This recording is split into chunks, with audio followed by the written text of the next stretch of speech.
Bien, ahora para entrar a la cultura fiscal al alcance de todos, les ofrezco la siguiente cápsula fiscal a cargo de la contadora.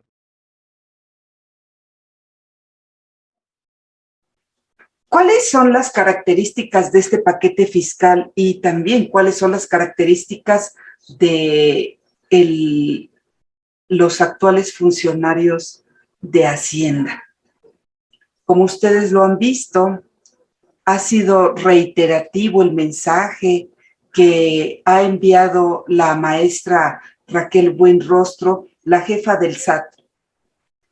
Hoy analizaremos esa iniciativa del Ejecutivo Federal, que es una reforma que se pretende llevar a cabo a diversas disposiciones. Una de ellas, la ley del impuesto sobre la renta, la ley del impuesto al valor agregado, ley de impuesto especial sobre producción y servicios, y va aparejada también con la ley federal sobre automóviles, ley federal del impuesto sobre automóviles nuevos.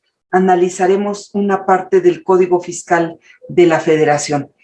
Y me permito señalar que es cierto que la pandemia ha traído movimientos económicos, también ha traído cambios en las estrategias de los gobiernos hacia el cobro de las contribuciones, y ustedes también seguramente fueron testigos. Avanzamos, y ¿cuál es la exposición de motivos de esta miscelánea fiscal? Pues nos están indicando que la intención es combatir frontalmente tanto a la corrupción como a la impunidad. Y reiterativamente están mencionando que no hay nueva creación de impuestos. No hay nuevos impuestos en este paquete fiscal. Se pretende tener una mejor recaudación, administrar la recaudación de esas contribuciones. También el eje de esta reforma pretende tener simplicidad en el cumplimiento, fortalecer herramientas tanto del ejercicio de facultades como de la gestión tributaria. El SAT pretende llevar a cabo mayor fiscalización. Como ya lo hemos visto, ha cobrado adeudos a grandes contribuyentes, y en el año actual y en el pasado ha mencionado el SAT a través de su jefa que la recaudación ha sido rebasada en cuanto a las expectativas. Y ya lo creo porque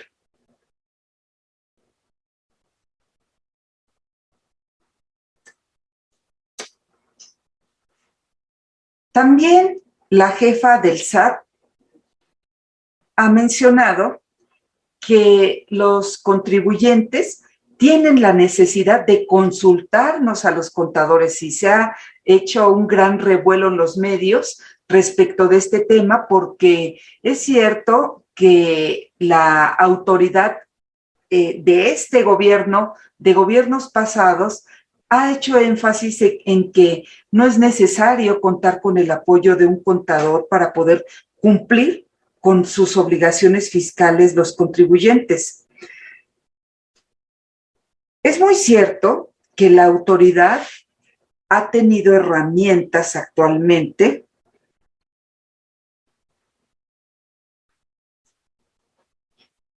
excelente. Bueno,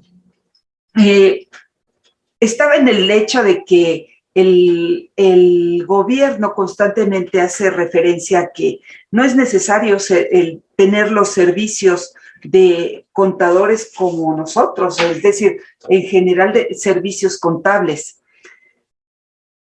Conocemos todos a los contribuyentes, y muchos contribuyentes quieren ahorrarse el pago de servicios. Sin embargo, eso no significa que no se requiere el apoyo de un contador.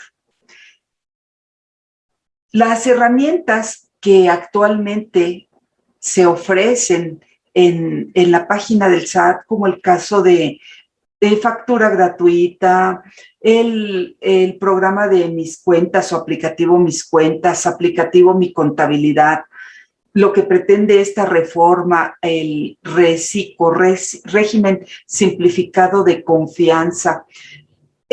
Todos estos están encaminados a que el propio contribuyente lleve a cabo sus declaraciones, la presentación de sus declaraciones. Eso es cierto, las herramientas facilitan los cálculos, las herramientas facilitan que el contribuyente pueda tener una propuesta de declaración. Sin embargo, eso no significa que el contribuyente pueda cumplir en todas las áreas que le son aplicables.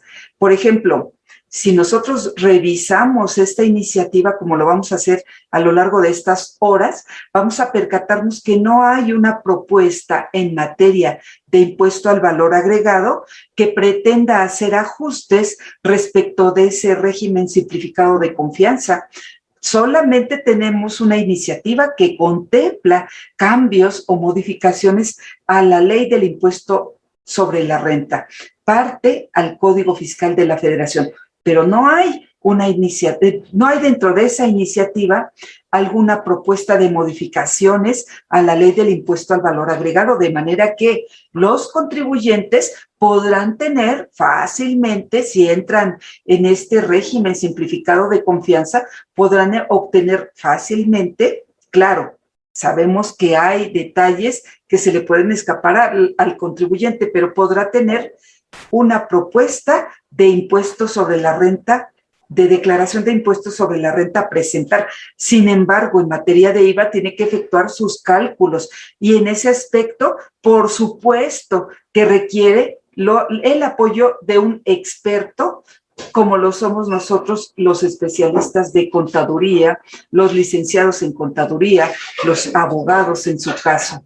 Se requiere necesariamente de ese apoyo y seguramente ustedes lo han vivido también, amigos, cuando se presentan a las oficinas del SAT, en la sección de apoyo al contribuyente, donde hay computadoras, por supuesto, pero esas computadoras que están allí disponibles aparentemente para los contribuyentes, están allí disponibles. Sin embargo, muchos contribuyentes que pretenden cumplir con sus obligaciones en esas salas de cómputo que se encuentran dentro de las oficinas del SAT, se encuentran en sufrimiento constante. ¿Por qué? Porque ellos piden apoyo a los funcionarios que se encuentran allí disponibles en esas oficinas y si se trata de un tema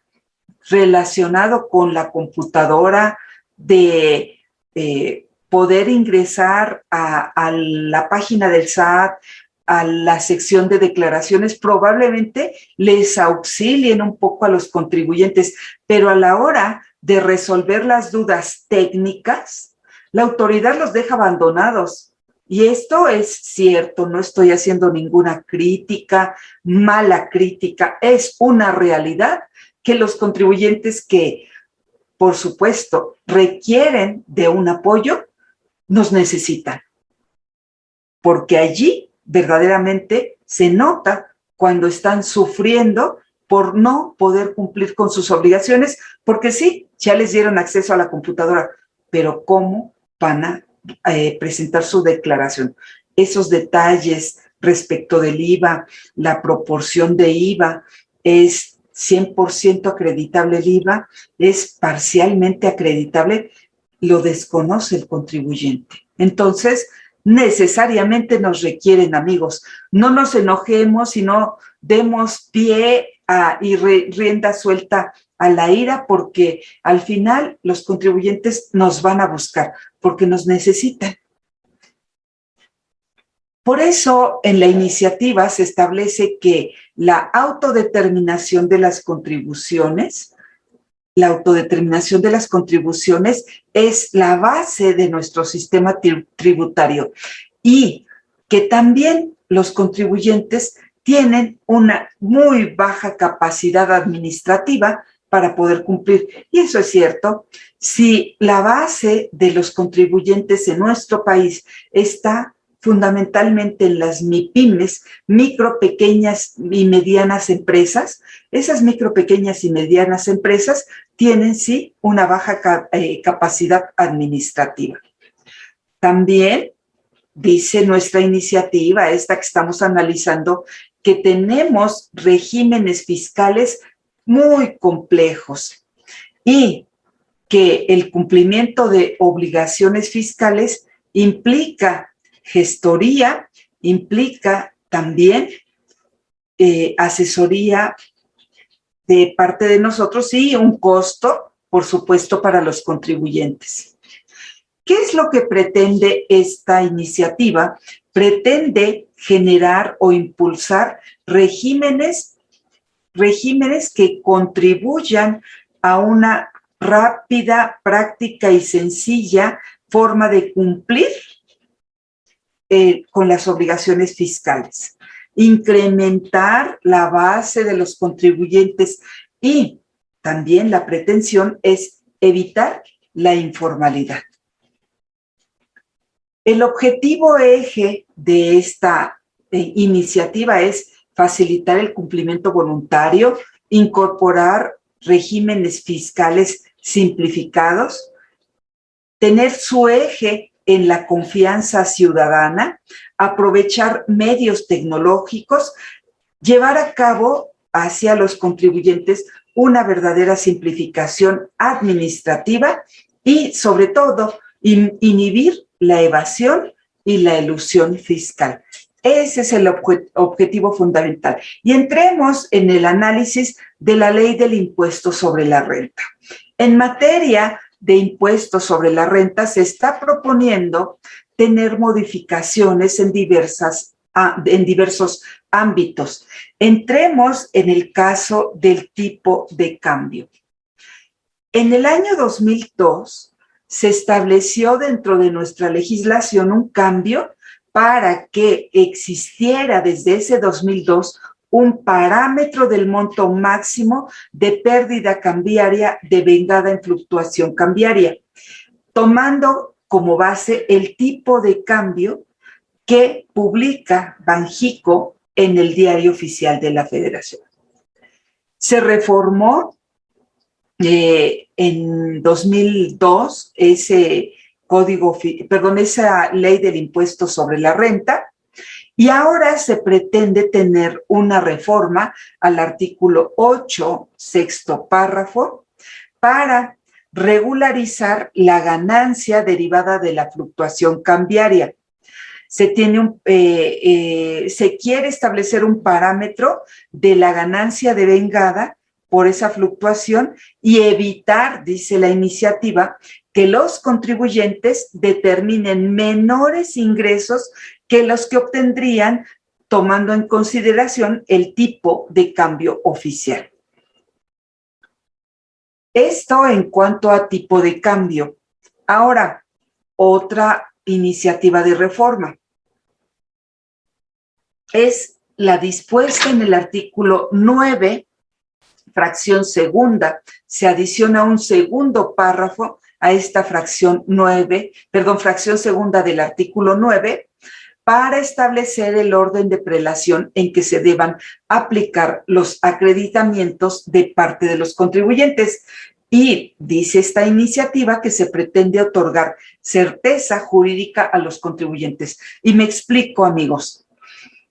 Muchas veces hemos sostenido, tanto con el consejero directamente en algunos programas, como también en nuestra firma, hemos dicho esta frase que los formatos pretenden legislar.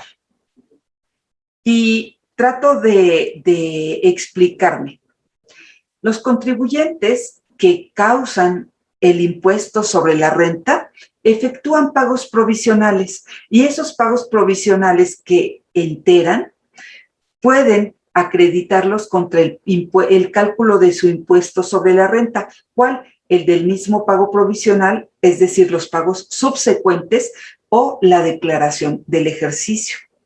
Sin embargo, también los contribuyentes reciben de sus pagadores retenciones del impuesto sobre la renta. Asimismo, pueden tener impuesto acreditable pagado en el extranjero y también un impuesto acreditable derivado del pago de dividendos. Los formatos muchas veces amañadamente, y esto así lo hemos sentido porque verdaderamente son amañados esos formatos electrónicos que no le permiten al contribuyente disponer libremente de sus saldos disponibles. Y nótese, un pago provisional es un saldo disponible.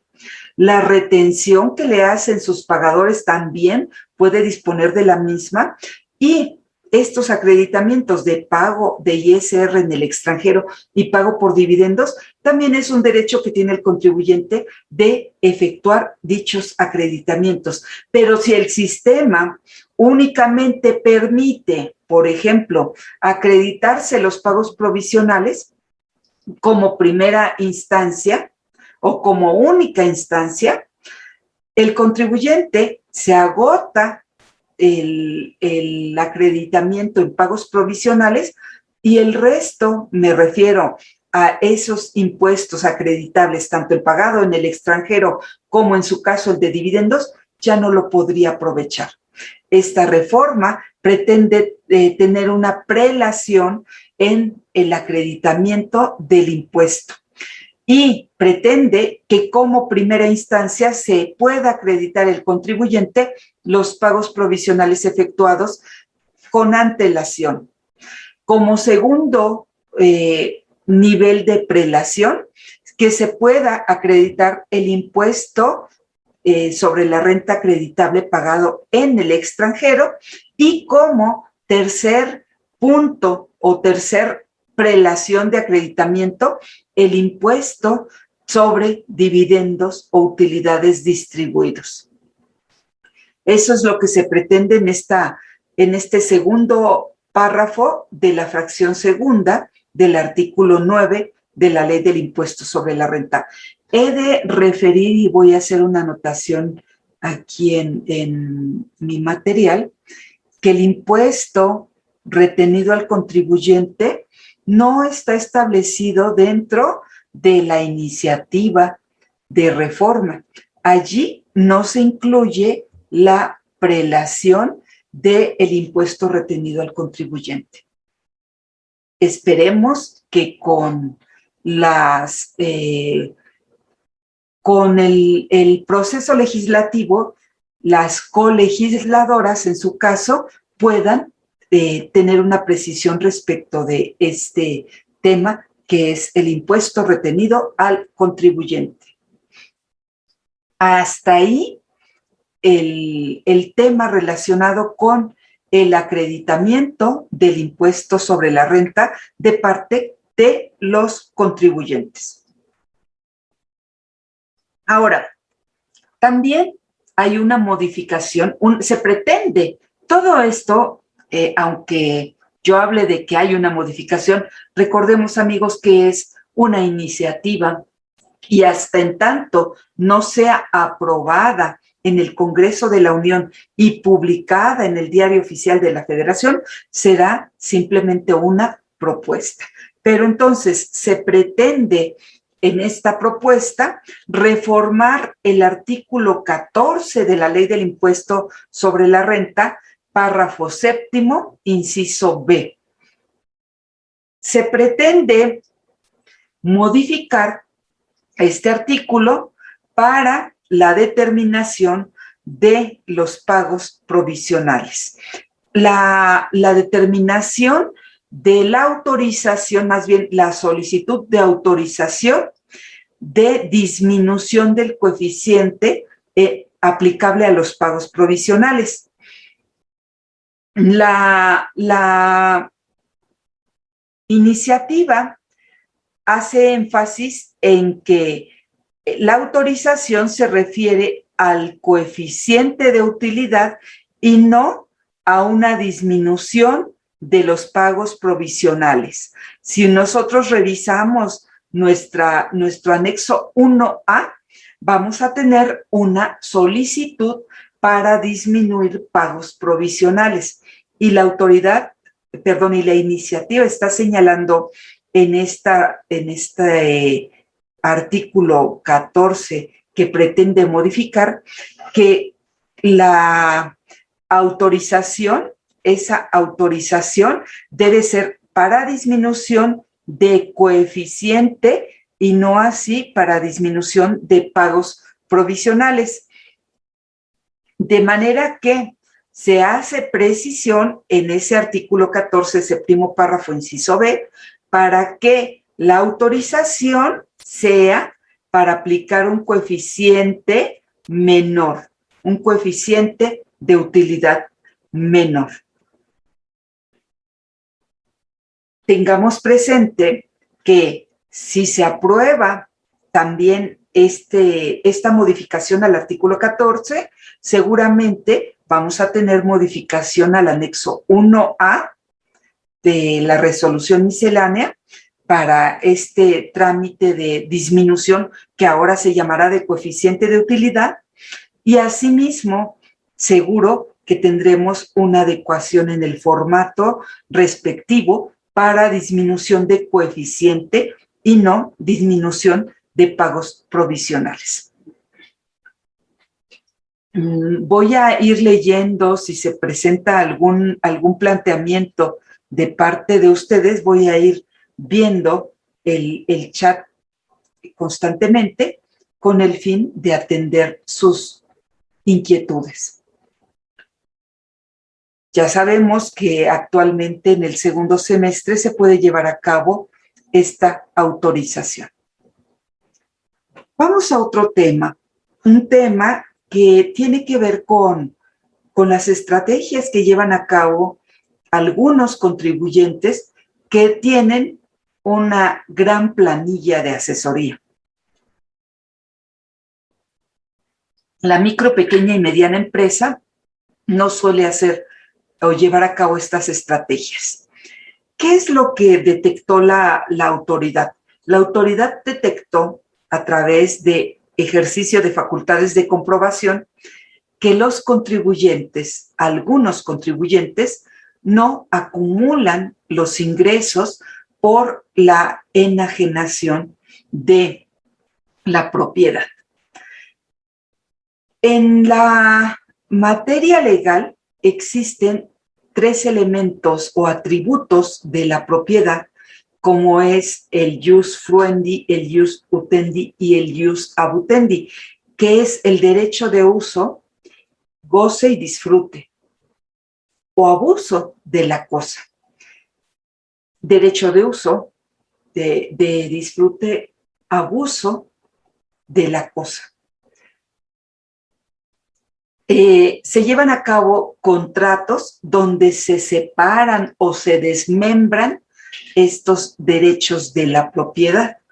El usufructo se separa de la nuda propiedad y la autoridad ha detectado que se desmembran esos atributos de la propiedad a fin, y voy a poner aquí mi foco para que ustedes vean en dónde me encuentro, a fin de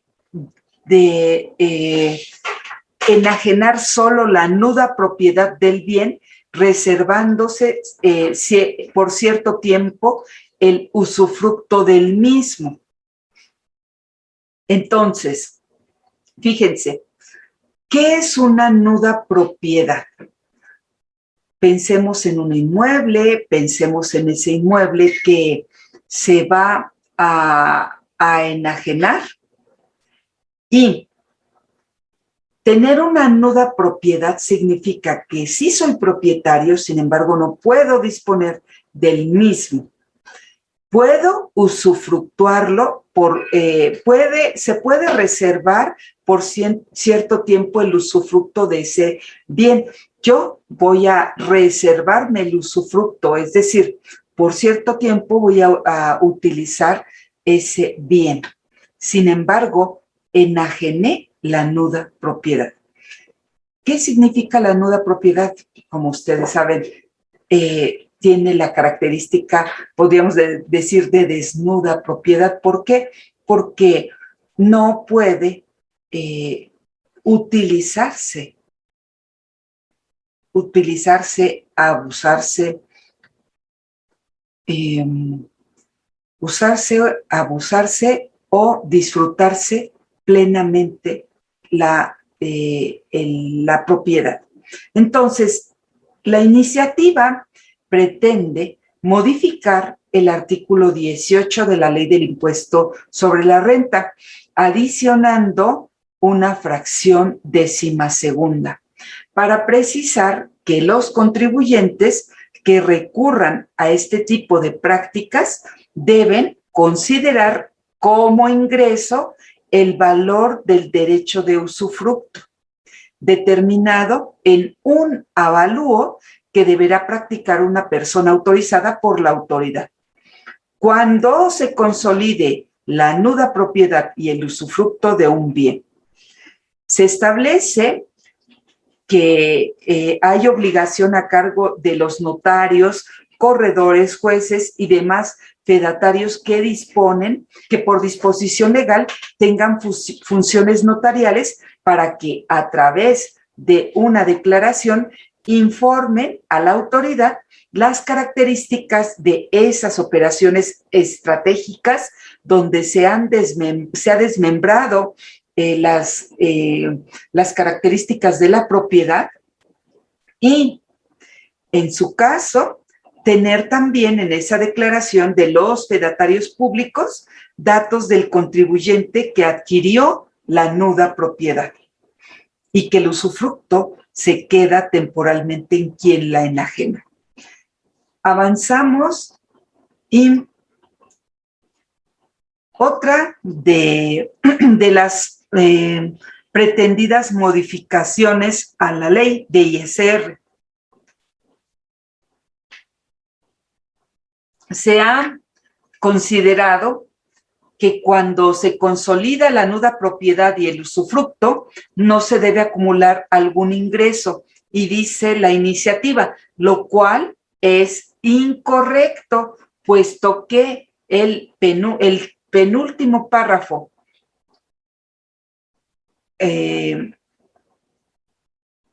puesto que en términos del artículo 16 sí se constituye un ingreso acumulable.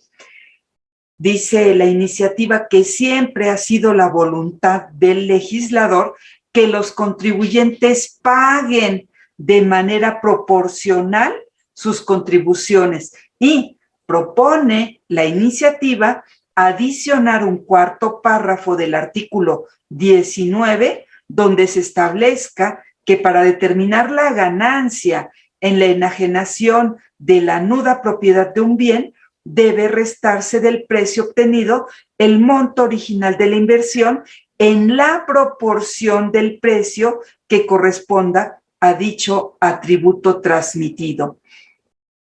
¿Por qué se transmite la nuda propiedad? Porque quien la adquiere no va a poder disfrutarla, porque el usufructo se le va a quedar temporalmente al enajenante.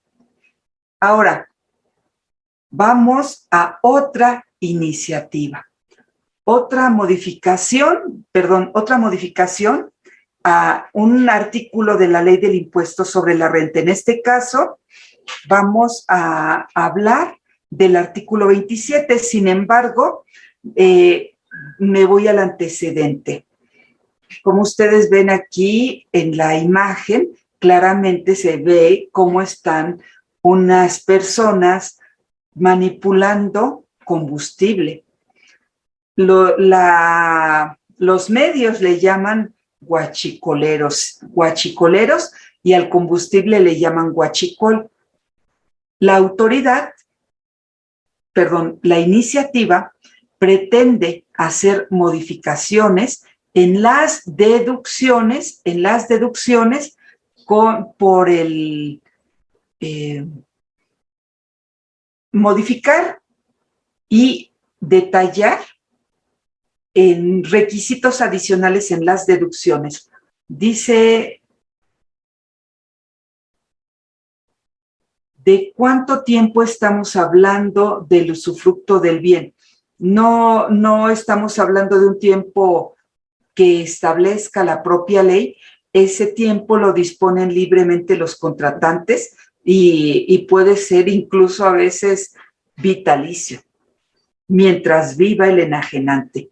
Pero no hay una disposición parámetro dentro de esta iniciativa, no la hay. Ahora, ¿qué dice la iniciativa?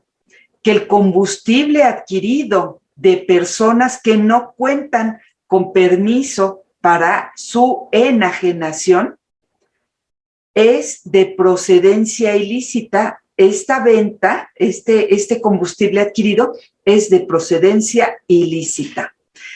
La iniciativa también refiere que la Ley General de Sociedades Mercantiles, en su artículo 3º, dispone que las sociedades que tengan un objeto ilícito o que ejecuten habitualmente actos ilícitos, esas sociedades serán nulas, por lo que los actos efectuados por estas sociedades no podrán considerarse realizados para la consecución de los fines de la empresa.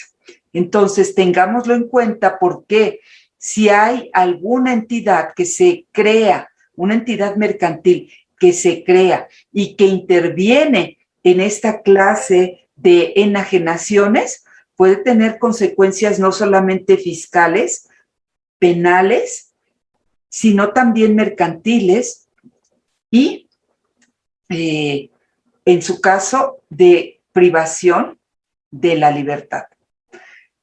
¿Qué pretende este cambio? Pretende combatir el mercado ilícito de hidrocarburos y de petrolíferos. ¿Cuál es la propuesta concretamente? Se pretende reformar el artículo 27, fracción tercera, segundo párrafo. Ya sabemos que el 27 hace referencia a los requisitos de las deducciones.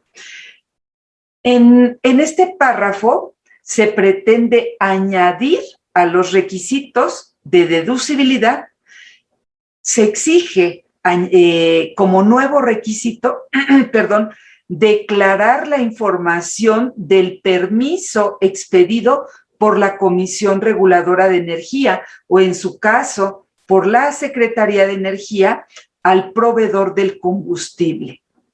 También se propone en esta iniciativa establecer medidas para que ciertas deducciones, en este caso de combustibles, puedan proceder cumpliendo requisitos.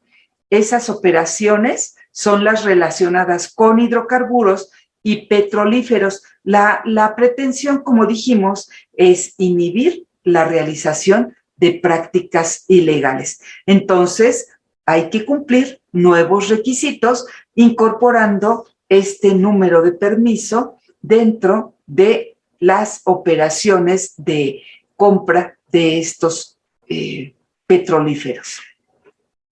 Avanzamos y ahora pasamos a un tema más. Ustedes seguramente han llevado a la práctica esta deducibilidad de créditos incobrables.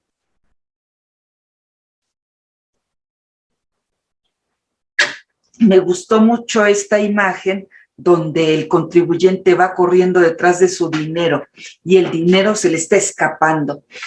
Es cierto que muchos contribuyentes pueden tener créditos incobrables, es decir, una cartera de créditos vencida. Sin embargo, esta iniciativa tiene su enfoque directamente en las instituciones de crédito. no omito señalar que la deducibilidad de créditos incobrables que actualmente se encuentra dentro de nuestro artículo 27, fracción 15ª de la Ley del Impuesto sobre la Renta, permite que los contribuyentes deduzcan sus cuentas incobrables hasta 5,000 pesos, de más de 5,000 pesos con requisitos, hasta un número de UDIs, si lo permite.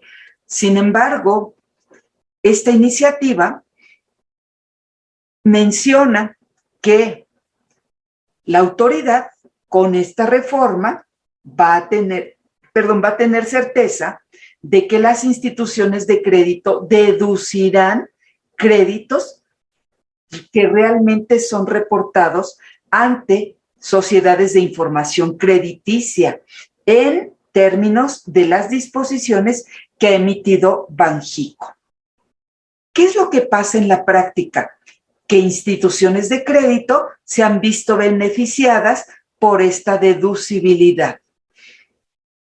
Dice que se pretende reformar el artículo 27, fracción 15ª, segundo párrafo, inciso B, para precisar que existe notoria imposibilidad de cobro de los créditos hasta el momento en que el contribuyente agote los medios legales para conseguir el cobro y que aún teniendo derecho a este cobro, no fue posible su recuperación. Es decir, se busca que los contribuyentes no solo demanden ante el órgano jurisdiccional o inicien procedimientos arbitrales ante la autoridad competente, sino que busquen obtener un resultado favorable a sus intereses. Simplemente el sistema financiero manda como créditos incobrables sus montos y tiene un otorgamiento de crédito sin las menores medidas de otorgamiento. Es decir, otorgan créditos a quienes incluso no son sujetos de los mismos porque apuestan justo a tener esta deducibilidad de créditos incobrables sin tener que llevar a cabo ningún acto de demanda, ni mucho menos exhibir a estos deudores ante las instituciones de información crediticia.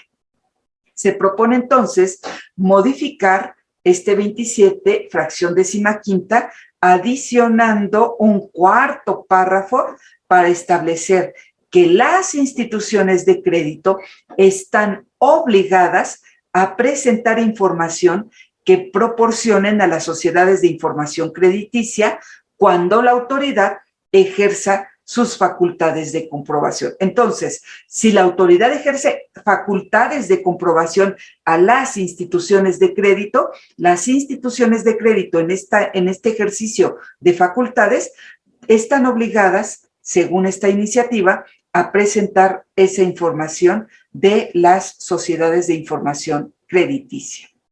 Hasta ahí el tema de deducibilidad de créditos incobrables. Y también tenemos una ficha de trámite que de aprobarse esta reforma al artículo 27, fracción 15ª, seguramente tiene que modificarse dicho trámite también. Vamos a otro tema. Las inversiones, que a veces le llamamos activo fijo. En materia de impuestos sobre la renta, son denominadas inversiones. Y cualquiera de las que tenemos aquí en pantalla pudiera ser un edificio, un equipo de transporte, un automóvil, un equipo de cómputo, etcétera. Se pretende reformar el artículo 31, segundo párrafo, para incorporar nuevos elementos al concepto monto original de la inversión. Se pretende aclarar los elementos que forman parte del MOI, monto original de la inversión. La iniciativa propone la reforma para incluir en dicho monto las erogaciones por concepto de emplazamiento físico, instalación, montaje, manejo, entrega, así como los relativos a los servicios contratados para que se refleje claramente la inversión correspondiente.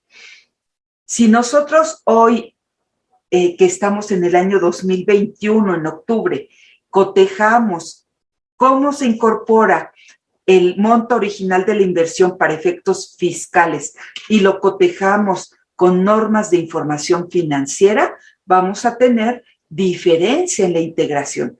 Con esta reforma ya se aproximan más los elementos que conforman el monto original de la inversión. Por ello, de aprobarse este cambio del artículo 31, en su segundo párrafo, deberemos, a partir de la reforma, tener mayor cuidado en la integración del monto original de la inversión de las nuevas adquisiciones a partir del año 2022.